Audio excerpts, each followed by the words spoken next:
Ako po si Kabornok. Alamin natin.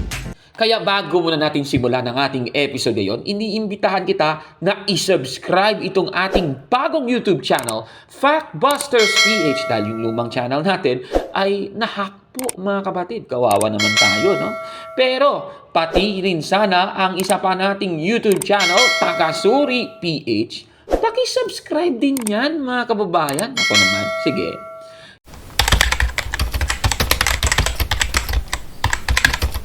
Magandang araw mga kapatid and welcome po sa ating pinakabagong programa sa ating YouTube channel, Factbusters PH. Ito po ang Alamin Natin. Babasahin muna natin ang dalawang talata sa Biblia. Umpisahan muna natin sa Levitico 11:7 hanggang 8. Ganito po ang ating mababasa.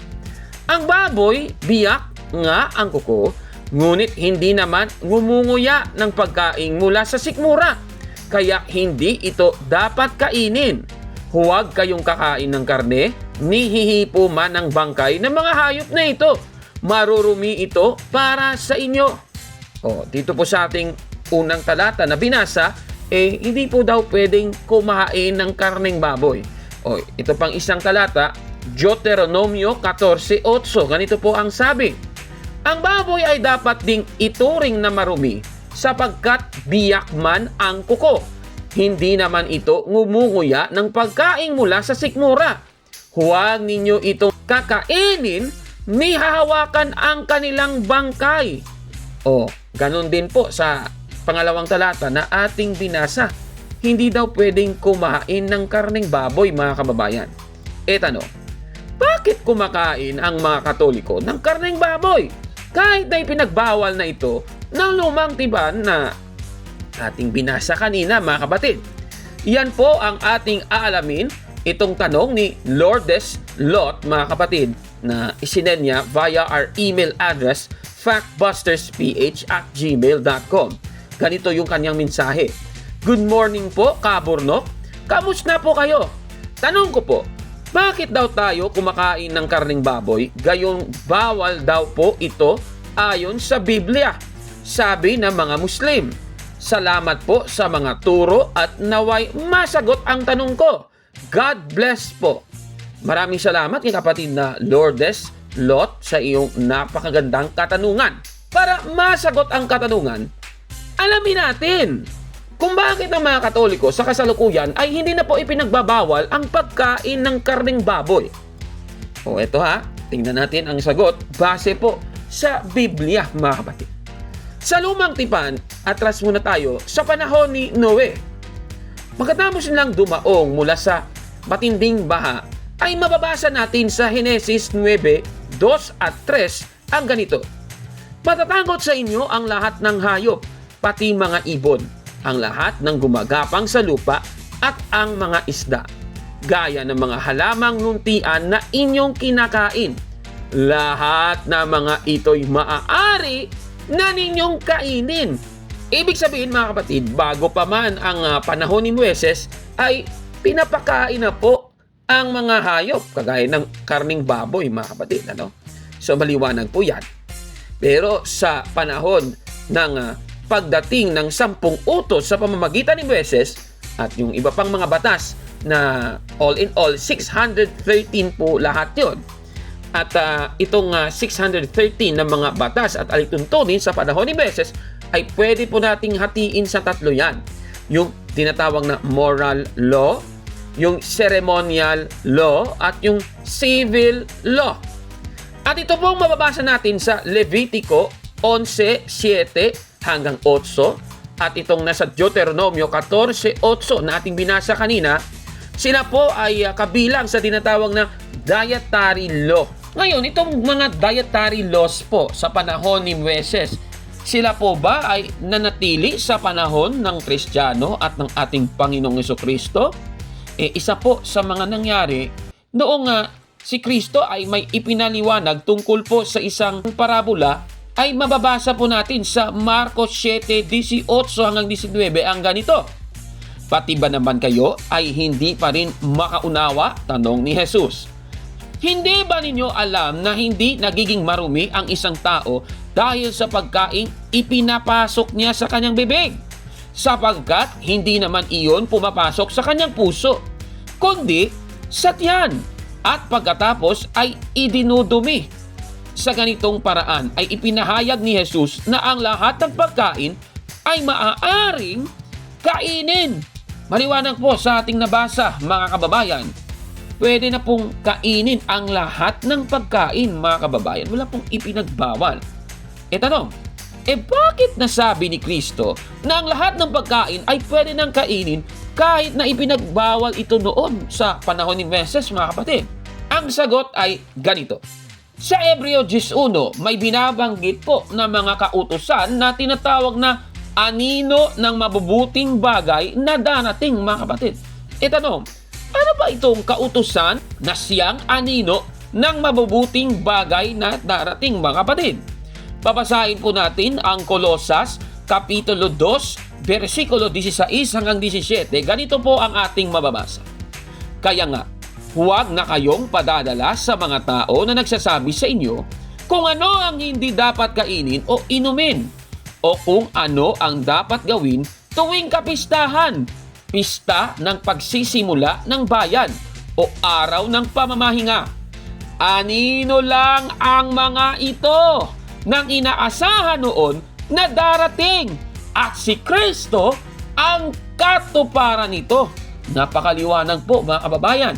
Ibig sabihin, nung dumating po ang ating Panginoong Jesucristo, ang mga nasabing mga batas, halimbawa yung hindi dapat kainin o inumin, o yung pag-celebrate po ng mga kapistahan, at isa na po doon yung araw ng Sabat, yan po ay anino lamang. At yung inaasahang darating, syempre si Kristo po yon, mga kababayan.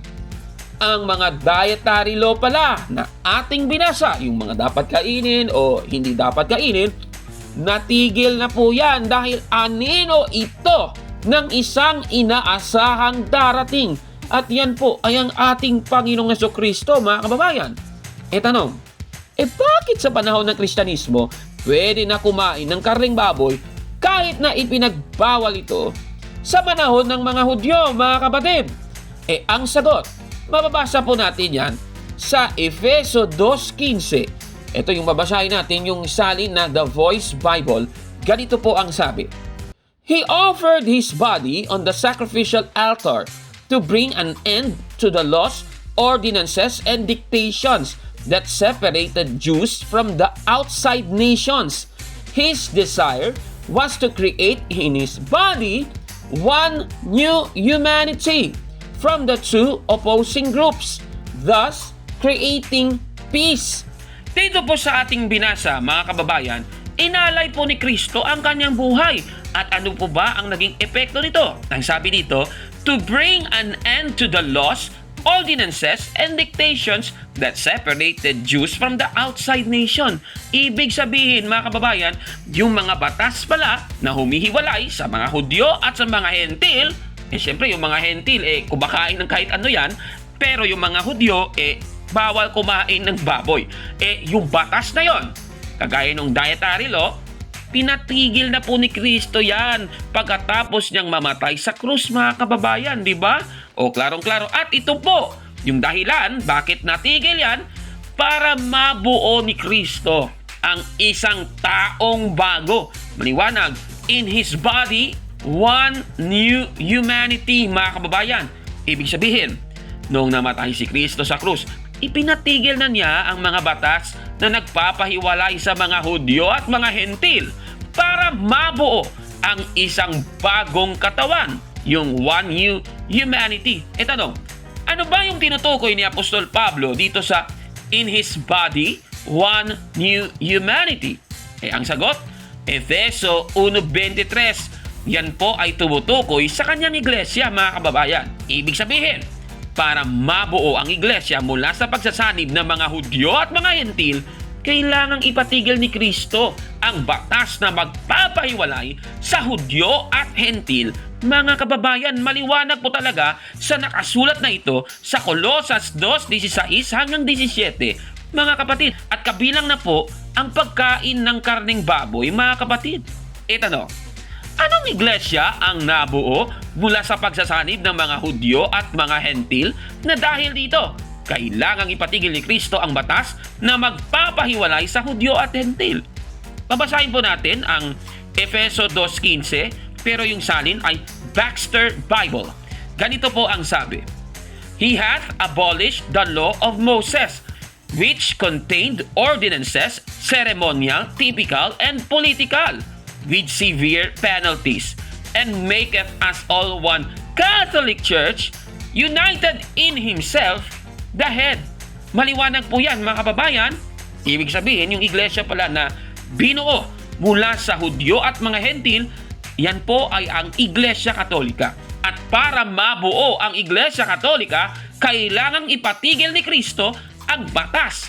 Kabilang na sa pagbabawal sa pagkain ng karneng baboy, mga kababayan. Yan po ang sagot sa tanong ni kapatid na Lourdes Lot, mga kapatid. Maraming salamat sa pagpadala mo sa iyong katanungan sa ating email. At baka ikaw, may katanungan ka, ipadala na po yan sa atin sa ating email address, factbusterph@gmail.com, o di naman kaya pwede niyong bisitahin ang ating website, factbusterph.blogspot.com, o di naman kaya ay i-comment po ang inyong katanungan sa comment section ng video na ito at baka mapili ang inyong katanungan para masagot ni Kaburno. Ano po masasabi ninyo sa ating episode po ngayon, itong unang episode natin sa Alamin Natin? I-comment po sa baba, mga kapatid. At kung like mo ang video na ito, paki-smash ng like button at mag-subscribe na sa ating YouTube channel, Factbusters PH. Hanggang sa susunod naman na pagsagot sa katanungan, ako po si Kaburno. At ito ang inyong Alamin Natin! Mga kapatid, magandang araw po at kapayapaan ay maghari sa ating isipan at sa ating puso. At follow and subscribe, Factbuster PH at The Beloved Catholic sa Facebook page ni Kaburnok. At abangan nyo si Kaburnok, no? Dahil marami siyang i-reveal na mga maling aral at matutunan natin ang katotohanan. Dahil ang katotohanan ay magbigay sa atin ng tunay na kalayaan. God bless!